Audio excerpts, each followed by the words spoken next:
Ukraine isn't just fighting Russia along the front lines, bending off assaults and launching counterattacks to push its enemies back. Its brave men and women are also targeting Russia from within, resisting occupation in the regions that Russia claims to have total control of. Even with the ever-present threats of imprisonment, torture, or even execution hanging overhead, these heroic souls lay their lives on the line, sending a clear and definitive message to the Kremlin that they'll never submit. One of the leaders of this remarkable resistance movement, an anonymous Special Operations Forces (SOF) commander, recently sat down with the Kyiv Independent for an in-depth interview, shining light on the resistance' extraordinary operations and the remarkable resilience of all involved. Asked about the origins of the resistance movement, the commander acknowledged that it predates Russia's full-scale invasion, first beginning back in 2016, a couple of years after the annexation of Crimea. The idea behind it was simple: get the civilian population involved as deeply as possible in the fight against Russia, giving everyday men and women who weren't enlisted in the armed forces the possibility to defend their country and strike back at their oppressors. As the commander notes, while their methods may vary, the goals of the resistance movement and the Ukrainian army are effectively aligned. Essentially, our goal is the same as that for all the other armed forces of Ukraine and of the Ukrainian people as a whole: to drive out the Russian army and their occupational authorities from our territories, thereby restoring our territorial integrity and defending our sovereignty. The goal is universal. It's the same for all of us, but we achieve it essentially in a different way. History is littered with inspiring examples of resistant movements like this, dating back hundreds or even thousands of years. Many well-known resistance efforts formed during World War II, for example, like the famous French Resistance. Made up of multiple groups of brave men and women from all walks of life that refused to bow down to their Nazi occupiers, the French resistance battled back against the German troops and the collaborationist Vichy regime of the era, doing everything from publishing underground newspapers to carrying out guerrilla warfare attacks and facilitating the Allies' advance across French territory following the Normandy landings. No doubt, taking inspiration from historic movements like this one, the Ukrainian SOF resistance also uses a myriad of methods to achieve its objectives. The commander cites classic methods, both violent and non-violent, going on to explain that the SOF trained civilians in the use of both small arms and special improvised explosive devices, which they use to destroy the enemy in the territories occupied by Russia. He goes on to explain how some resistance members look for functional weapons that may have been abandoned on the battlefield to arm themselves, using guerrilla tactics and silent arms to take out unsuspecting Russian patrols if and when the opportunity presents itself. Others are charged with manufacturing improvised explosive devices, IEDs, using whatever supplies they can get their hands on inside the occupied territories, or receiving deliveries of other IEDs that have been prepared elsewhere in Ukraine and smuggled into the occupied regions. The resistance members then have to stealthily place these deadly devices in just the right places to deal maximum damage to their enemies, like radio towers, communication stations, or alongside parked tanks and armored infantry vehicles. To give these people the best chance of not being caught, the commander explains how the IEDs are cleverly disguised. We camouflage them in every way possible to protect our people as much as possible and to delay, so to speak, the moment when a person can activate a particular device so that at the moment of activation, they're as far away as possible from the object they're targeting. Through tactics like these, Ukraine is able to not only have armed combatants along the front lines, but far behind them, ready to carry out covert attacks or surprise guerrilla-style strikes against their Russian oppressors. As a result, even while Russian President Vladimir Putin may boast about total control of certain cities and regions, the resistance disproves his claims, actively reminding the oppressors that they're not safe, they're not wanted, that their presence and aggression will simply not be tolerated or complied with, and that they should always sleep with one eye open, because Ukrainian fighters are ready to strike when they least suspect it. But the resistance isn't all about violence. As past movements have proven, non-violent methods can sometimes be just as effective, if not more so, when it comes to undermining an oppressive regime, the commander explains. We also widely use non-violent forms to influence Russia's military, to intimidate them in various ways and disrupt their efforts, and also to encourage our citizens who remain under occupation to fight the enemy or to intimidate those who collaborate with the Russians. Later in the interview, he goes on to cite several illustrative examples of this idea in action. He mentions teachers, for example, who have the power to influence the minds of future generations, providing what the commander calls a proper upbringing to young students, who in the future will live there and understand that they need to wait out the time while the occupation lasts and not succumb to manipulation by the Russians. In other words, part of the resistance is about ensuring that the same levels of resilience and defiance that have defined the Ukrainian people since the war began continue to live on in their children. This in turn should ensure that no matter what the Russians do, no matter how hard they try, they will never truly break the Ukrainian spirit or subjugate the Ukrainian people. So, while Russian oppressors are attempting to ban books and control the school curriculum to paint themselves as heroes and liberators, brave Ukrainian teachers are daring to defy them and teaching their students the truth. The SOF even created a short film dedicated to these inspiring educators and other members of the resistance, depicting a history teacher in occupied Luhansk who organizes a secret Ukrainian study society and works together with some of his students to preserve Ukrainian literature. This is what makes the resistance so special. It's made up of people of all ages, professions, and backgrounds, all united by a common desire to play their part and do their bit to defend their country, however they can. Naturally, a lot of these people have no sort of military expertise or experience when it comes to resisting an occupying force without putting their own lives in grave danger. So, they have to be trained. This is an inherently dangerous task, but as the commander explains, some of the people involved in the resistance were able to be trained before the full-scale invasion began, so they knew exactly what to do once the Russian troops crossed over their borders and into their regions. Now they use the skills and abilities they acquired before the invasion to carry out their tasks. The SOF also trained as many willing people as possible in the early stages of the war. At that time, it was still possible, albeit quite dangerous, for Ukrainians to travel back and forth across the front lines. These people were always at risk of being stopped, checked, and questioned by the occupying Russian soldiers, so had to be given believable cover stories and explanations of why they needed to travel and where they were going. As the war has progressed, in-person resistance movement training has become far less viable, but that hasn't stopped the SOF accepting and educating new members, as the commander explains. The people who we find now, or those who find us and are ready to cooperate with us, we train them remotely. The Ukrainians living in these regions, like countless people before them whose lands have been forcefully seized by oppressors and invaders, don't need to indulge in these kinds of actions. They could take the much easier and safer option of complying with their oppressors' expectations and demands, going on to live quiet, simple lives, trying to find comfort where they can, and hoping that things work out for the better. That would be the much easier and far safer option, especially in a war like this one, which has seen so many documented war crimes and such horrific punishments for those who show even the smallest signs of supporting Ukraine or lashing out at the oppressive Russian regime. Men who display any hint of resistance, for example, can be placed behind bars, tortured, or even forcibly mobilized, made to join the Russian ranks and take up arms and fight against their countrymen or suffer execution if they refuse.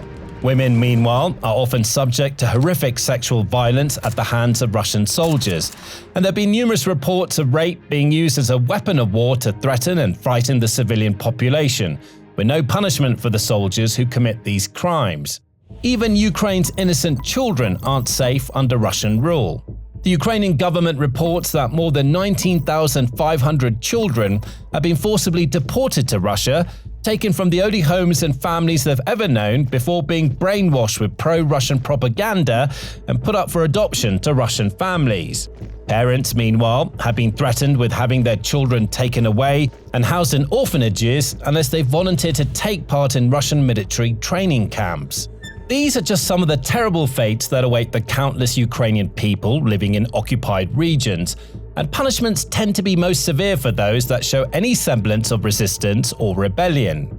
Yet, in the face of all that adversity, so many people have and continue to stand up to their oppressors, risking it all in the name of defiance. When asked why this is, what are the motivations and forces that drive these people to do what they do, the commander explained that, despite their differences in age, background, and profession, many of these people share a similar sentiment. Primarily, people's motivation is rejection of Russians on our territories.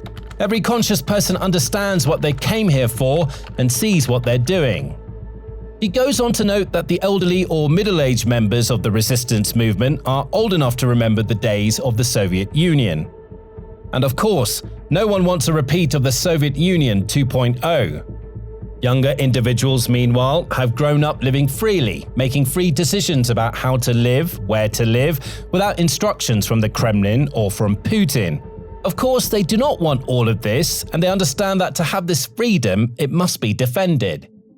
So, while their exact reasons may differ, these people are all united, all working towards a common goal, all connected in their shared resentment of the Russian occupiers and a deep desire to see them go home. The commander also notes that some members of the resistance have more personal, emotional reasons for signing up, having seen their innocent relatives and loved ones be captured or killed, or their homes and businesses destroyed by Russian bombs and tanks for no logical reason. For them, this isn't just about getting rid of the Russians, it's about taking revenge. Regardless of their reasons, these people are all crucial cogs in a larger machine, and it's one that continues to grow bigger and stronger all the time, with almost anyone allowed to join. The commander notes that there are certain exceptions. We do not work with minors, we don't work with people who are ill. The SOF also conducts interviews with prospective recruits to assess their willingness and motivations, and may avoid enlisting those that they feel suspicious about. Apart from that, however, the movement is made up of lots of different kinds of people with varying skills and talents, all of which are put to work for the greater good. A particular feature of our resistance movement is that every person, regardless of profession, can be, so to speak, involved in the resistance movement, and in one way or another, they can contribute to carrying out tasks or carrying them out directly. Most of these people are Ukrainians, born and bred. They're folks who have lived in places like Donetsk and Luhansk for years, if not all their lives. While they could have fled when the Russians first arrived, they chose to stay. There are various reasons for this, as the commander explains. Some of these people, for example, have strong ties to their regions, like businesses, homes, or land in those areas that they didn't want to abandon. Others had elderly relatives who may have been too sick to flee, so they decided to stay behind and care for them. Some simply failed to leave in time or didn't fully understand the scale of the invasion, expecting it to end quickly. Then there are those who willingly chose to remain where they were to be part of the resistance and protect their land. They secretly evacuate their families to Ukrainian-controlled territory over time, or even to the territory of the Russian Federation, while they themselves stay and continue to carry out tasks. But not all of the members of the resistance are Ukrainian. When questioned about foreigners' involvement in the movement, the commander had some surprising answers. He explained that the SOF organizes the resistance throughout the entire territory of the Ukrainian state, including Ukrainian-controlled regions and occupied territories. It involves a lot of research, background checks, training, and preparation for those deemed suitable to join the cause, and some of them come from countries all over the world. Some, the commander notes, even originally came to Ukraine as enemies. There were cases when people came to fight. They fell for the propaganda from the Russian Federation, went there, and then already on this spot, realized what it really was all about. And then they contacted us to express their readiness to carry out tasks in our interest because they realized who is who in this war. Others left their homelands and traveled to Ukraine purely with the intention of fighting for Kyiv, and the SOF regularly receives requests from people in other nations offering to help however they can. The commander notes, for example, that such offers of help can come as far away as New Zealand. "We recently had a case where people contacted us and said, 'Tell us how we can help. I'm ready to help. I want to be on the right side of history during this period.'" Of course, not all of these people can actually contribute in meaningful ways, without physically being on the ground in the occupied territories. But the SOF appreciates all offers of support and strives to keep in touch with those who are ready to lend a hand. There have been cases where other countries' militaries have contacted the SOF, asking to learn about how its resistance operates so that they can organize something similar if ever their countries are under similar levels of oppression or occupation. We have partners not only from the West, as we usually think of it, but also from the East who want to apply our experience in their own countries, so that in the future they can take into account when some large country with large resources attacks a country with smaller resources.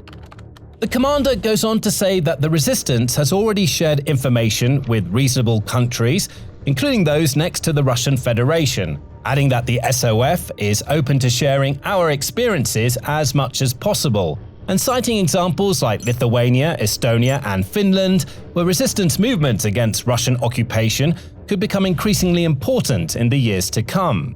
But perhaps the most shocking revelation from the commander's interview was that even Russians have enlisted in the Ukrainian resistance movement. Many Russians contact us through our channels. They also already have motivation. We see that now it's mostly hatred towards Putin, his regime, and how people pursue their future, and understand they don't see it in the Russian Federation.